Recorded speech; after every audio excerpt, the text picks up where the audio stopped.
Welcome to Changing the Perception of Blindness, one conversation at a time, where we aim to break down barriers, demystify blindness, and promote real and lasting change. Join host David Steinmetz as he connects us with professionals who are making a positive impact in the community. These leaders help empower individuals who are blind or have other disabilities to live a full and inclusive life. Let's lean in as David kicks off today's conversation.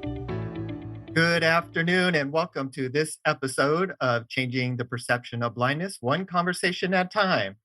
This show is really designed to demystify blindness by connecting with professionals in the community, thought leaders who are dedicated to removing barriers for people who are blind and vision impaired or have other disabilities to live a full and inclusive life, including participating in the great American work experience. I'm really excited for today's show because my special guest today is Tanner Gers. He is the managing director at Accessibility Officer. Tanner is an expert in helping organizations become what he calls disability readiness. This refers to a company's ability to remove accessibility barriers within their organization, including their employees and their customers. Tanner also serves as a board member of Menus for All. He is an equity partner in Foresight Augmented Reality, which is a company that connects smart cities with accessibility solutions for people with disabilities. Foresight Augmented Reality recently developed an autonomous vehicle accessibility solution for people who are blind and visually impaired. Tanner has lots of experience in this area. He has a bachelor's degree in communications from the University of Arizona. He has an MBA with an emphasis in HR management from Louisiana State University, and if that's not enough, is a U.S. Paralympian from the Pan American Games, where he was a member of the winning team in track and field. So welcome, Tanner. David, thank you so much, man. I'm so pumped to be here. It's been amazing getting to know you as a friend, as a professional and a colleague. I'm so happy to be here. Thank you for inviting me on. It's my pleasure. I agree. We have been friends for several years, watching you grow in your career and your dedication to improving the lives of people who are blind and full inclusion through digital accessibility and various other means. So great to have you. Tanner, before we get into our show, why don't you provide a little background about Accessibility Officer for us? Yeah, totally. So again, thanks so much for having me. So I'm managing director of Accessibility Officer. We're really focused on removing all barriers for people with disabilities and achieving and maintaining gainful employment. That is really the reason why we were founded. And, through my own personal journey, as someone who became totally blind as an adult due to an auto accident, I realized overnight how much privilege I had as someone without a disability, on top of being a white male, right? Just not having a disability, I didn't realize how much privilege I had. And then overnight, just started to see not just societal barriers and stigmas and stereotypes being put upon me, but really being humiliated and insulted, talked down to. It was ridiculous. And then when I went into the corporate world, I had no idea how it was basically that same type of sentiment, but with a corporate veil on top of it. And I thought to myself, wow, here I am, I've got this education, I can articulate myself, thank God for my cognitive faculties. I have resources, I'm so blessed. And what about everyone else with a disability who is not as fortunate as me? What about those people who are by themselves, who are alone, who don't have the support, who don't have the resources, who don't have the same equal footing as I do? Man, I just knew that something better can be done. And that's what we do at Accessibility Officers, helping companies become disability ready so that they can not just hire people, recruit people with disabilities, but actually retain them and leverage them for the value and assets that they bring to the organization. Fantastic. Yeah, that personal experience that really kind of often drives us and motivates us to want to improve opportunities, not just for ourselves, but for those around us and those that we don't know, right? Is creating those, fostering those moments, those interactions. And really that's what this show is about, is creating interactions, bringing that awareness, and hopefully planting the seeds for hiring managers, for corporate leaders, to really gain a better understanding that, a person who has accessed your, whether it's like a high application like a portal where you're recruiting from, and bringing somebody in to interview, through all those processes, that if somebody's gotten to sit across the table from you, that means that they have the skills, the knowledge, abilities, they have the things that you're looking for as an organization, as a hiring manager, and it's providing that opportunity, is evaluating that client based on those abilities, not based on the disability, and trying to figure out how to employ somebody there. So it sounds like accessibility really helps organizations look at it from that initial posting all the way through to sustaining employment.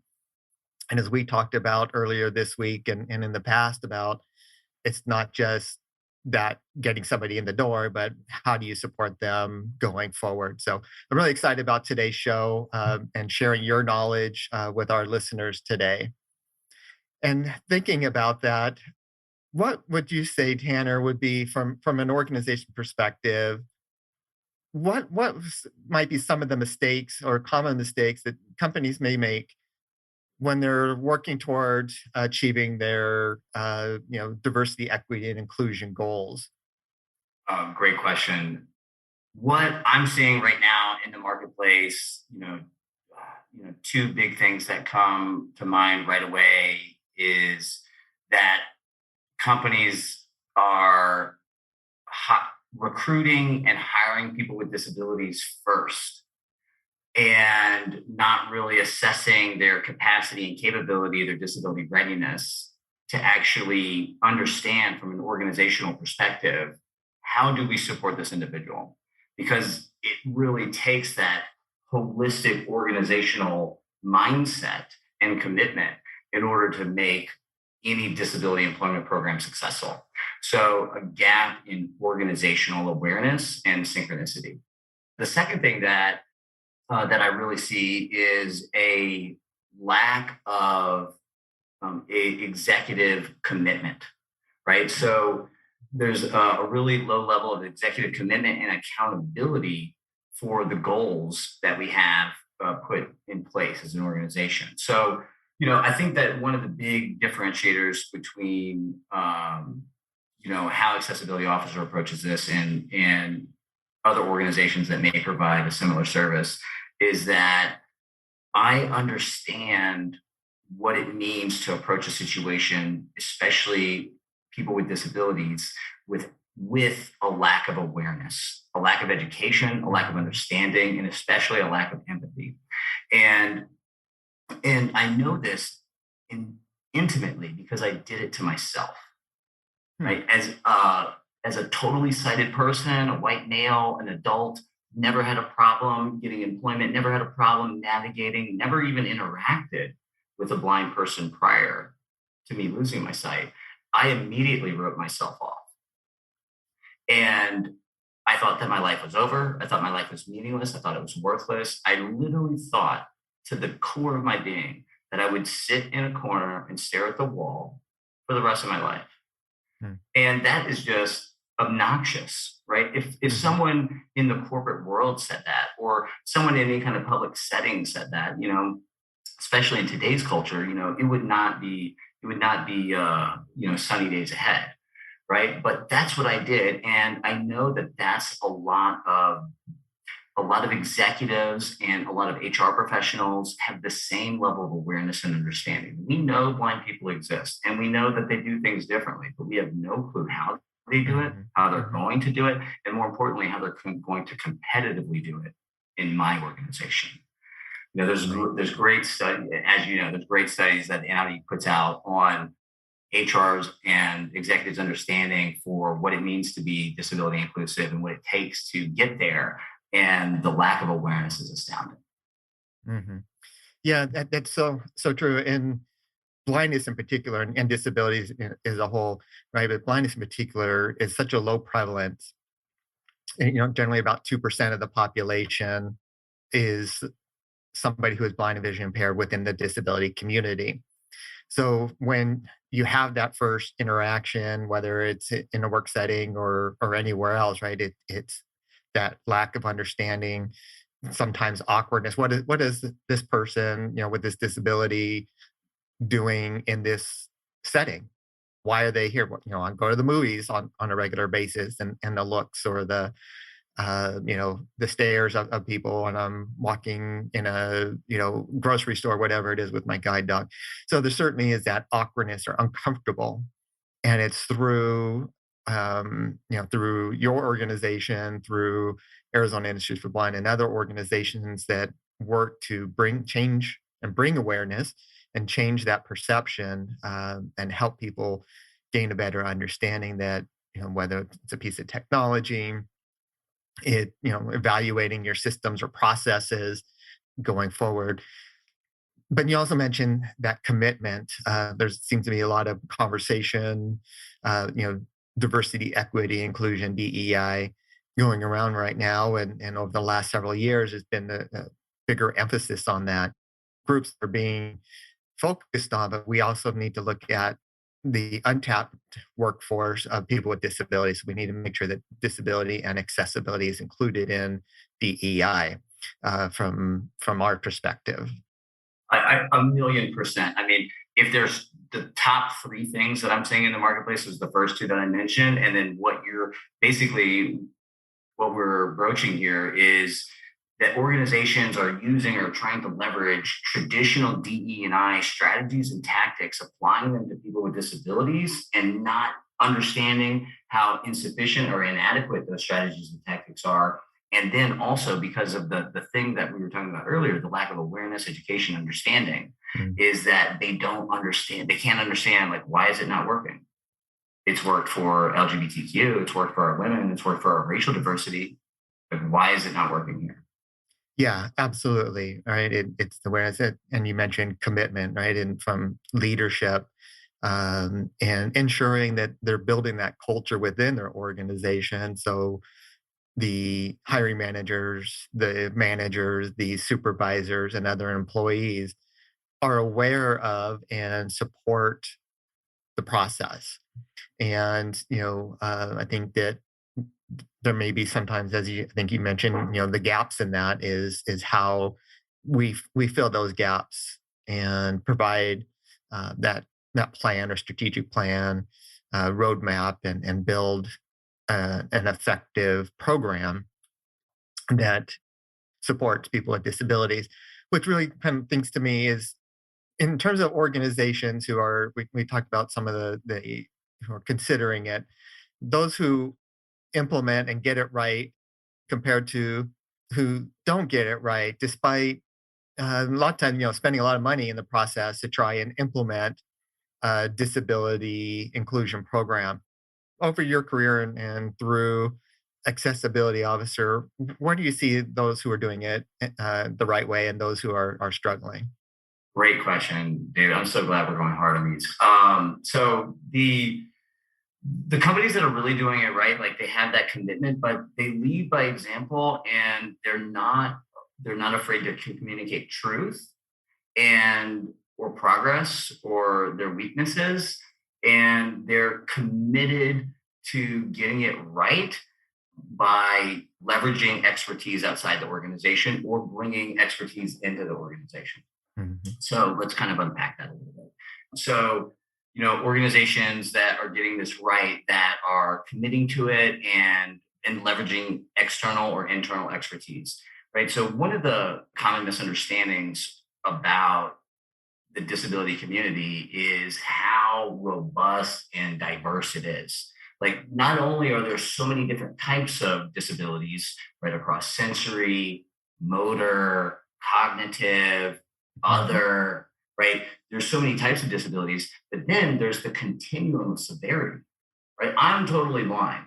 So my needs as someone who's blind or visually impaired is going to be different than someone who may be lower vision, who needs magnification, or maybe needs a different lighting around the office. And then that's going to be even different than someone who's blind and managing another disability, let's say an invisible disability. Like me, myself, I have attention deficit disorder. I was diagnosed ADD before there was ever an H. More recently in my professional career, I realized I am not as competitive or strong as I could be with medication. And so that's a simple accommodation that my doctor can provide me in order for me to be my best. And so understanding what accommodations that employers can provide their employees so that they can be their best, they can be competitive. It's not like whether or not they can, it's whether the environment allows. And if we agree on that premise, then we simply have to make the right decisions at the right time in order to make that change. And Yeah. how do we do that? With information and assessments and an unbiased understanding of where we're at. And so when we're talking about communicating the truth and being honest and open and transparent with where we are, we need to do organizational assessments. We need to bring our employees into the conversation because they are the community. We need to tap internal and outside resources. We need to organize individuals within the organization into groups with strategic plans, roadmaps, goals, initiatives, and getting back to that executive commitment and accountability, we've got to have leadership involved Mhm. in every step of the way. Because without that, Yeah. nothing's really going to get done. So true. Your passion is just exhilarating. I hear that in your voice. And the clarity of the message that you're sending is just fantastic. And I thank you for that. Talking about engaging the employees, finding out what their needs are, how they can best be successful, and working together as a team to create an environment. Really talking about identifying constraints or things that are barriers that may not be seen without having that viewpoint from the end user, from the person, the disabled person. So it's important to bring those folks to the table, absolutely, and really think about how you expand your organization, your processes, and being flexible in that. Because I think it seems like when I'm in organizations and having conversations about awareness and abilities of people with disability is, well, we do it this way, and you have to try and work through. Okay, that's great. What if you did it this way, or why do you have to do it that way? And have conversations. Do you agree with that in terms of flexibility and things like that? Yeah, I mean, 100%. You asked like a very similar question that I ask the companies that I'm working with, which is that, you're right. You have been doing this like this forever. What is the possibility? What is the possibility that there might be a better way to do this? Not different than what you're doing, Mhm. but in addition to what you're doing. Mm, mhm. And it's like because everybody believes their baby's gorgeous. My baby's beautiful. It's a genius. It is number one athlete all the time. Like everybody's baby's perfect, never done anything wrong. And Mhm. our organizations, the leaders of our organizations feel that way about our companies, right? Like that's why they rose up to that leadership position. They really believe in the company and it's their baby and they take ownership of that. And so any kind of threat to Mhm. that, Mhm. especially from a perspective of one where they're not experts in, where they really have no kind of background or referential information, just human psychology is like, is risk aversion. Whoa, whoa, whoa, whoa. Hey, we do this already. We're great. We've already been looked at. We're addressing this. We have policies around this. Mhm. We've hired people with disabilities. We're actively recruiting people with disabilities. I've heard HR professionals tell me this directly, and yet I know there are gaps. Like I can, it's like without even doing a comprehensive organizational assessment, just doing an initial assessment, I can tell not only do you guys have gaps organizationally, like in your procurement and your IT, but how you're onboarding people with disabilities has opportunities for improvement. So, and I do this too, and it's like it's natural, it's natural to want to protect your baby, but the companies that really get it right are open to the idea that there's a way to do it better. Yeah, absolutely. And so true about protection of, or this is what got us to where we are and it's going to continue to move us forward. But you can certainly also, I think, tell the success of a program, not just that the fact that you hired, one or two or three or many people who are blind or visually impaired or have other disability, but have you moved those people into other upward mobility opportunities, right? And valuing the contributions that they bring to an organization. And through that process, the organization continues to grow and become more diverse, having more voices at the table and so forth. So it's not just, hey, I hired somebody. It's how you support that, how you sustain it, how you grow that person as you would any other employee. Well, I mean, David, you're just like so modestly, shining your amazing leadership and experience with regards to this, right? So, most companies are just thinking about hiring and recruiting and retaining, right? Like, who's really thinking about talent identification? Who's really thinking about career advancement and communicating that? Who's thinking about mentorship strategies for people with disabilities? And who's thinking about executive training that's inclusive? One thing to consider is that if you have a rising star in your organization, they just happen to have a disability, have you thought about their subordinates, their ability to take direction from someone who is disabled, air quotes, so I mention this because obviously your audience a little bit better than me. These are the types of 5 moves ahead type of strategies that AIB and accessibility officer are oriented around. So yeah, I'm loving this conversation, David. Thank you so much. Yeah, no, my pleasure. And I have a perfect guest for this conversation because I think it's really important to have your perspective as a person who is blind, as well as a person who has the experience, who has the background to help organizations see some of the things, the challenges.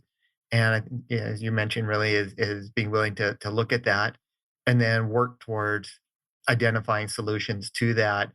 And that includes a lot of different things, right? Not, we talked about onboarding and nowadays technology is involved in just about every aspect of our lives, personal and professional. I find myself many times running into digital accessibility. Right? Typically, we'll say that there are many barriers to employment for people with disabilities. Someone who is blind primarily is some of the top ones are access to safe, reliable, and affordable transportation. Additional barriers are the perception, and that's why we're doing this show is changing that perception. And the third is really I think is really not in any particular order, but digital accessibility. And for an employee or consumer even to be able to access the information coming out of your organization or internally into your organization. So from your perspective in terms of becoming disability ready, how does this digital accessibility influence that? Great question. So it is critical. It is an absolute must. It is something that if you don't have in place, then you are not disability ready. If you don't know how accessible your work environments are, like, why are you recruiting people with disabilities? If you don't know how accessible your work environments are, Why are you recruiting people with disabilities? Mm-hmm. So if you don't know how accessible your work environments are, then you probably don't know how accessible your procurement practices are.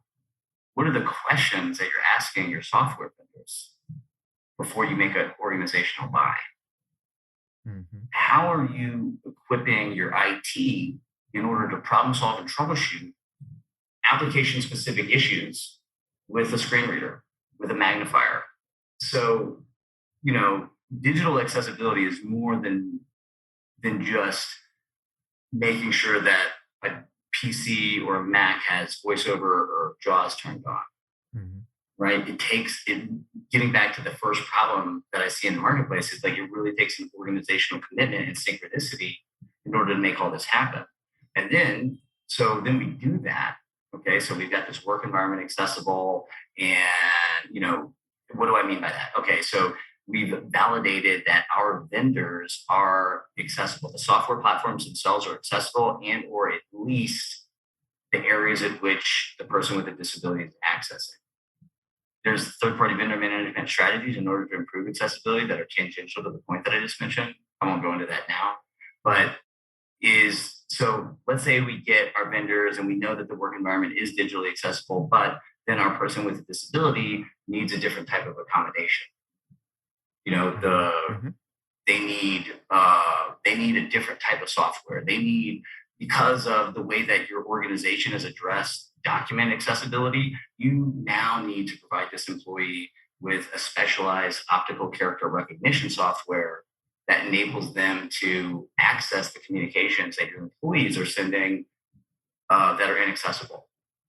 So it's not just the workstation, what I'm saying, is that it's like how we communicate holistically as an organization. How do we prepare for meetings? How do we make sure that every person on the team can access that and be included? Mm-hmm. How are we going to be addressing data visualization during these meetings? Meaning, how do we share with someone who's blind or visually impaired what the PowerPoint means? Mm-hmm.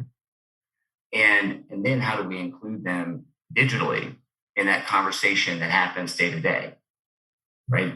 Is it Mm-hmm. Slack? Is it some other type of messenger? What do we, so there's so much other nuance. Again, this is like that overarching problem is that disability, equity, and inclusion goes so much beyond just understanding that people with disabilities have different needs. Mm-hmm. It's being able to anticipate those needs, but also being ready to adapt to those needs. Because when I say adapt to those needs, it's because the world, it's not this thing that we have to recreate for people with disabilities. Mm-hmm. It's because we made the mistakes earlier. We created this world that was exclusionary to begin with. We just didn't know about it when we built it. Right. Yep. Yeah. You make it to the masses, or you build it to a certain specification or to one specific genre, and not with ever having the thought in mind that someone's going to have to access it using a keyboard versus clicking a mouse, or facial recognition, and lots of other things. Right. We talking about digital accessibility here, but we also talk about some of the maybe some other technology, as AI becomes more part of the recruiting process, as someone who might not be able to make eye contact with the camera, or is off center, or doesn't have mobility, use of their hands, or whatever it may be, is what are we doing as an organization, as a company, to make sure that we eliminate those biases, or those kind of restraints that maybe prohibit somebody who has the right talents and skills, and everything, from even getting in the door. And like you said, once you're in the door, working with your employees, are accessing supplier vendor portals, or working with your software vendors to make sure that, hey, we're going to roll out this new version of XYZ. Is it going to be are the buttons screen reader friendly? Are they tagged and labeled so that when they have to hit enter, they know where that button is? Yeah. Well, and then it's like, so it's like, oh my gosh, we're identifying all these problems, right? And we're barely even skimming the surface, Mhm. and it's like, oh my gosh, like HR professionals, executives, they have so much on their plate already. Like, how are we going to do this? Mhm. And you take the same approach that accessibility officer does, right? Like, I'm the managing director of Accessibility Officer, and I have personal lived experience as both someone with a disability and without a Mhm. disability, Mhm. but I don't know everything. I'm not the knower of all everything disability inclusion because there's just so much to know. Right. You can have PhD after PhD, and there's still more to know about accessibility and disability employment inclusion. So we have acquired internal resources that we leverage that specialize in those things. And companies can do the same thing. They either hire resources, they bring Yep. it in internally, or they leverage experts and they go faster. And that's it. Absolutely. Or they synchronize the two, right? They leverage Yep. experts to go fast while they're bringing on internal resources. And that's a magical moment. But yes, you feel what I'm putting down. Absolutely. 100%. I don't want to say it seems simple, right? It seems obvious.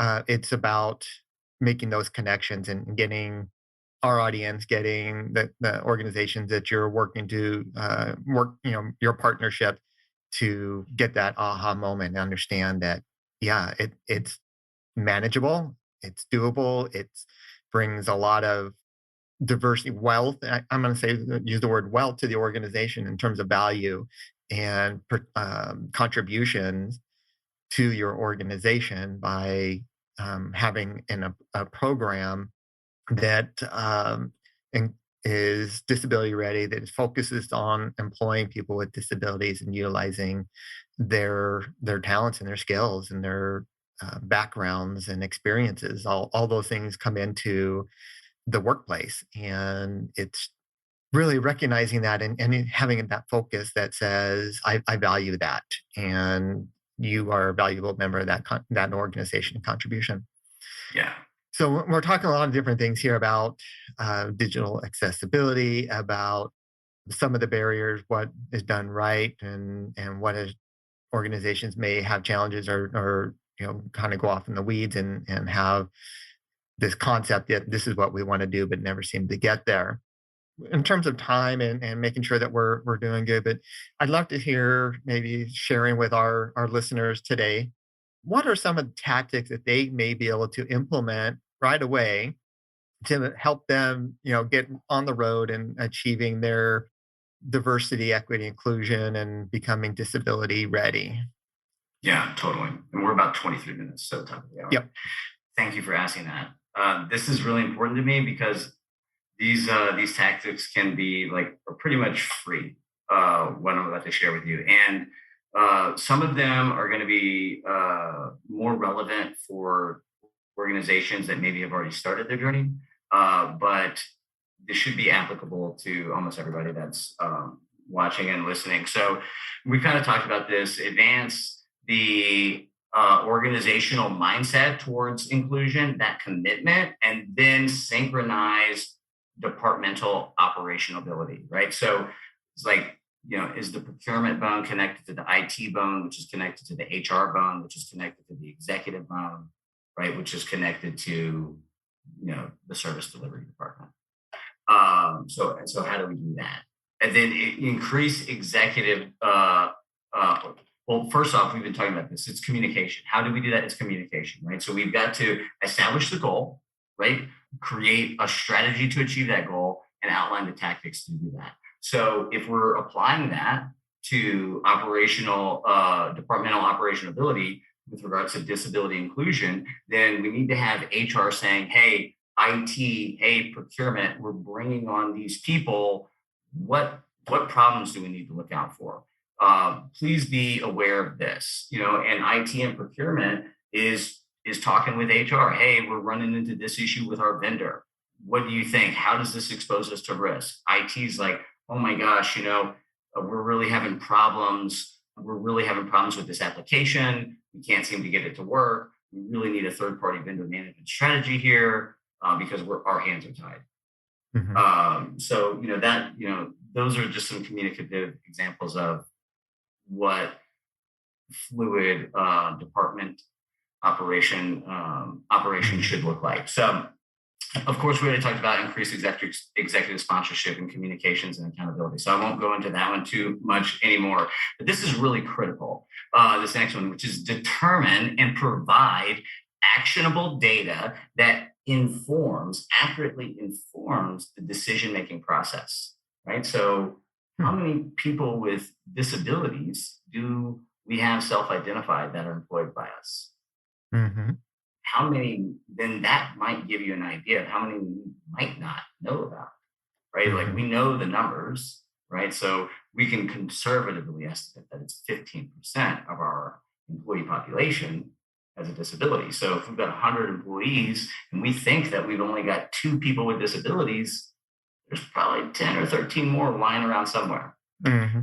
Mm-hmm. And so how do we communicate that? And this executive communication and commitment is we've got to rally the troops and let them know what our organizational goals are. We got to let them know that we don't know everything, and we're trying to figure that out. We're going to be going through some assessments in order to figure this out. Right? We have to get accurate information to inform the business decision-making process.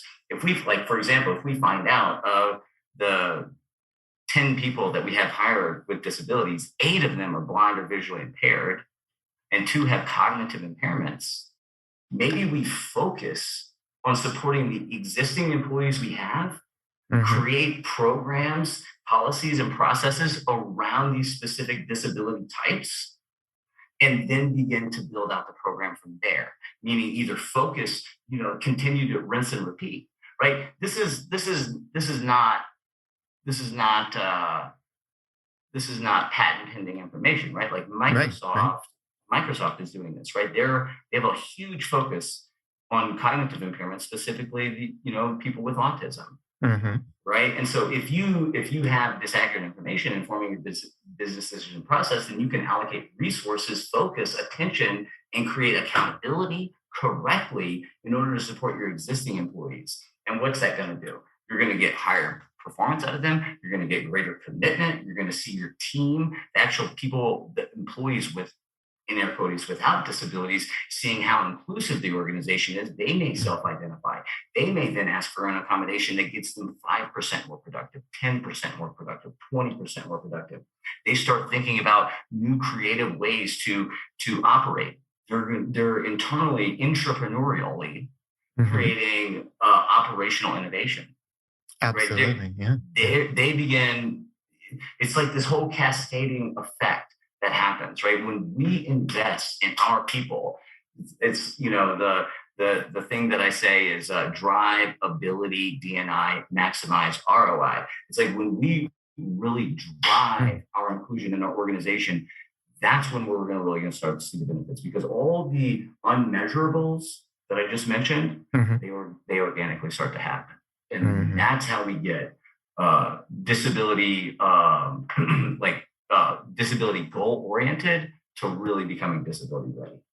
Wow, so powerful. And the fact that motivating or driving an organization is really taking that internal look, as you're talking about, look at the data, look what you have currently internally, and building upon those successes, what you've achieved in one area, focus on another area and continue to grow and continue to innovate and find ways that support and help an organization achieve all their goals in terms of disability employment.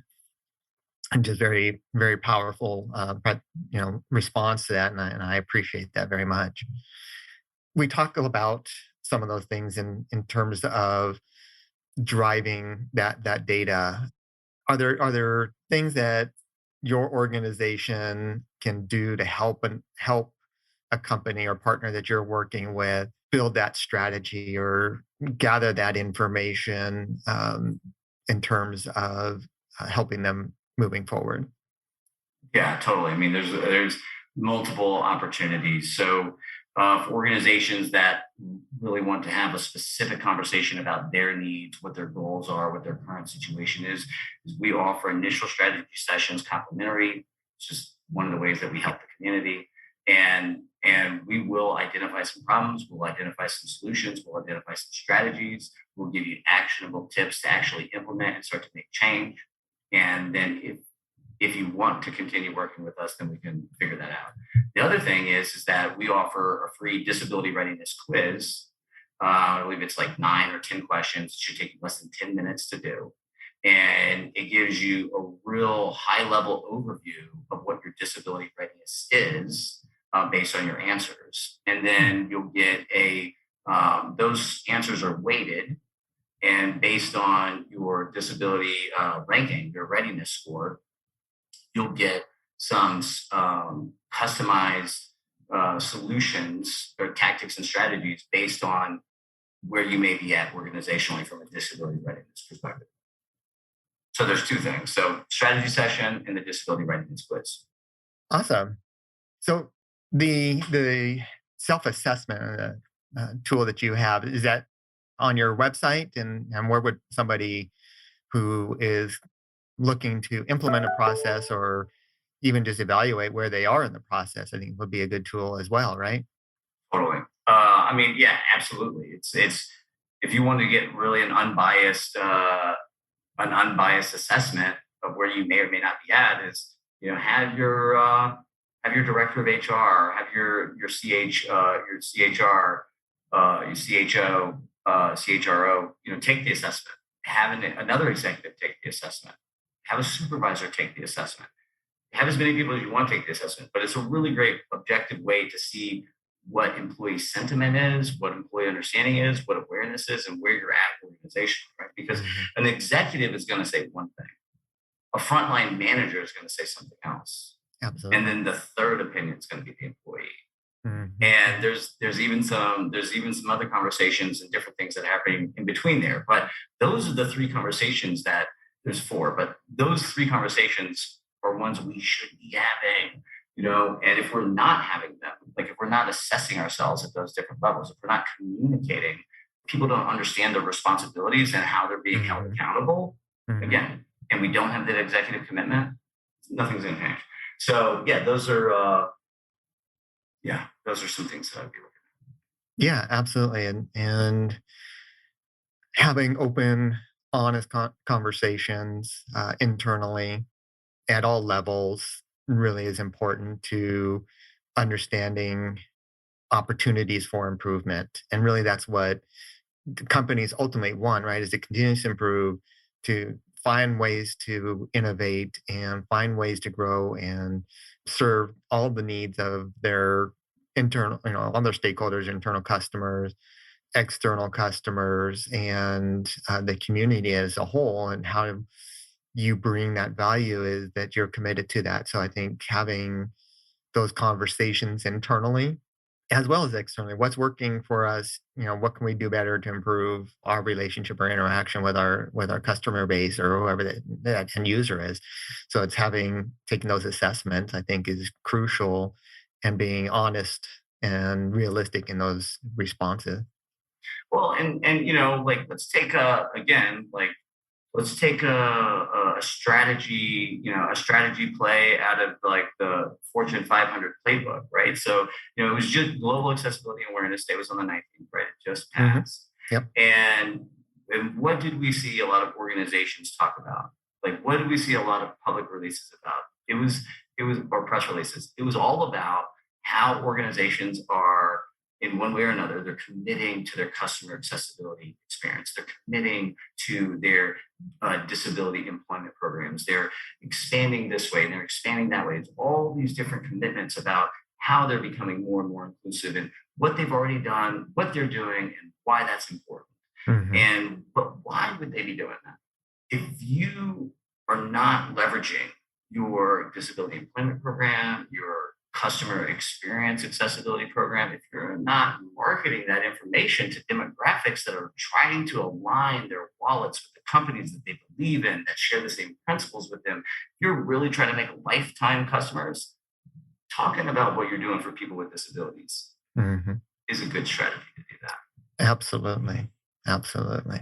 Fantastic conversation. I really appreciate your insights and sharing that with our listener base here today. So we talked about a variety of different things and how organizations can connect with you, what you bring to the table, and having either, bringing somebody in third party, like accessible ability into the program. In terms of your organization and the knowledge and wealth of knowledge that you bring to the table, what other things are you doing? What else you have coming up in the pipeline for you, Tanner? Thanks so much. So, thank you for asking. Whew. Well, if anybody wants to connect with me, Access Ability, double A, accessabilityofficer.com. You can take the disability readiness quiz there. You can reach out for a strategy session. And we are incredible. We can't make any announcements right there with the accessibility officer front, but we've got some exciting projects in our pipeline right now. So more to come on that. But outcomes will be more people who are blind and visually impaired will become employed, and more accessible digital experiences will be created. On the other side is, as you mentioned at the top of the call, which I am so pumped up about, is Foresight, Augmented Reality, or FAR, who augments physical environments and transportation to be accessible for people with disabilities. And historically, we focused on blindness and visual impairment, as you have suggested. We've broadened that scope to be more holistically inclusive, covering aging populations and people with multiple disabilities, and have been recognized by the Department of Transportation for our autonomous vehicle accessibility solution to ensure that autonomous vehicles are accessible to people with disabilities. So that is, I'm trying to be careful about about what I say, Sure. just because of timelines here. But Yeah. but yeah, so super excited about that. Maybe I can share a link with you, David, about that shows a demo of the solution. But it's so cool. It enables a totally blind person or someone with multiple disabilities, a cognitive impairment, to find an autonomous vehicle without any reference about where they are in relationship to it, except for their mobile device. Everything is accessible through the mobile device. We can actually guide a totally blind person to find an autonomous vehicle without human intervention. And we use the same technology to guide a totally blind person or someone aging or cognitive impairments from the vehicle to the business or the actual front door of their real final destination without human intervention. Technology is awesome, and that's what I'm really excited about. Fantastic. This thing's really exciting. We've had some offline conversations about it. Really exciting stuff, right? And bringing that holistic approach to and innovation to advancing technology and autonomous vehicles is coming in is here and is growing and looking in terms of future for bringing people with all sorts of disabilities to the workplace or just into the community and having that independence that helps foster that inclusion into the community. And that's ultimately what we're all doing here, as whether it's in public relations or through our business activities, is really to create that inclusion and foster that independence. Yeah, I couldn't agree with you more. And I'm so pumped that I had the chance to have this conversation with you. What you just said right now reminded me of this small desire in the back of my heart to become a politician, because I'm not a big politic guy, but I would have never have thought in my entire life that I would have been able to make this kind of an impact for so many people in the wake of such a tremendous, in air quotes, tragedy. And it was this thing that allowed me to, become a U.S. Paralympian and go to London, and to play beat baseball, baseball for the blind, and to get placed through the United States Olympic and Paralympic Committee, athlete career program, get placed into a job that is digital. It's like all these things confluence coming together to give me the opportunity to help so many people. And it's like I'm rambling, but the politician thing is like, man, what if, this is the only thing that would drive me to it. It's like, what if like I could create legislation around to get the ADA of 1990 to become the ADA of today. Like, how do we create more accessibility with digital solutions that are beyond what we're currently achieving? I've never one time in my life ran my hands across the wall throughout a building to try to find a Braille sign to find where I'm at. I'll use it in the elevator and I'll use it at a hotel room, but it's like, why are we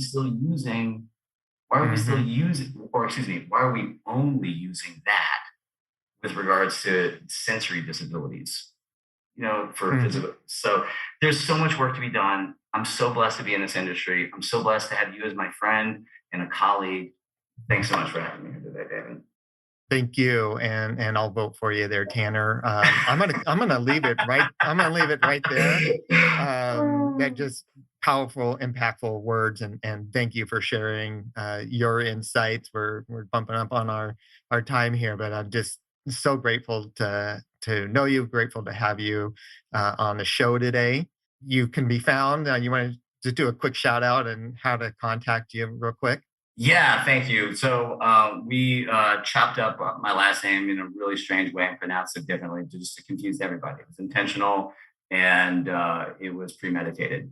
So my last name is pronounced Gers, like shifting gears, but there's only 4 letters and it's Gers. So I'm everywhere at Tanner Gers on LinkedIn. I'm mostly busy on LinkedIn. I have Instagram and Twitter and all the other accounts, but I'm mostly on LinkedIn, and then of course at accessibilityofficer.com. Fantastic. Thank you so much. That's going to wrap up our show. I want to thank Arizona Industries for Blind, an enterprise nonprofit organization dedicated to empowering people who are blind and vision impaired to achieve their highest goals and aspirations through dignified employment, for allowing me to take time to do this show today. I want to thank Phoenix Business RadioX and their staff to help get this show together and on air and put out to the world through wherever you find your podcast. And I hope that today's episode just goes to help solidify, maybe change a little perspective that people who are blind and vision impaired, people with disabilities can compete in the workplace if they have the right training, the right technology, and we also have to have the right attitude. Thank you. Thank you for listening to Changing the Perception of Blindness, One Conversation at a Time with your host, David Steinmetz. Be sure to subscribe to Changing the Perception of Blindness, One Conversation at a Time on your favorite podcast platform, and tune in live on Phoenix Business RadioX every third Friday at 1 p.m. We hope you feel inspired by today's conversation, and maybe we've even sparked a new idea or opportunity.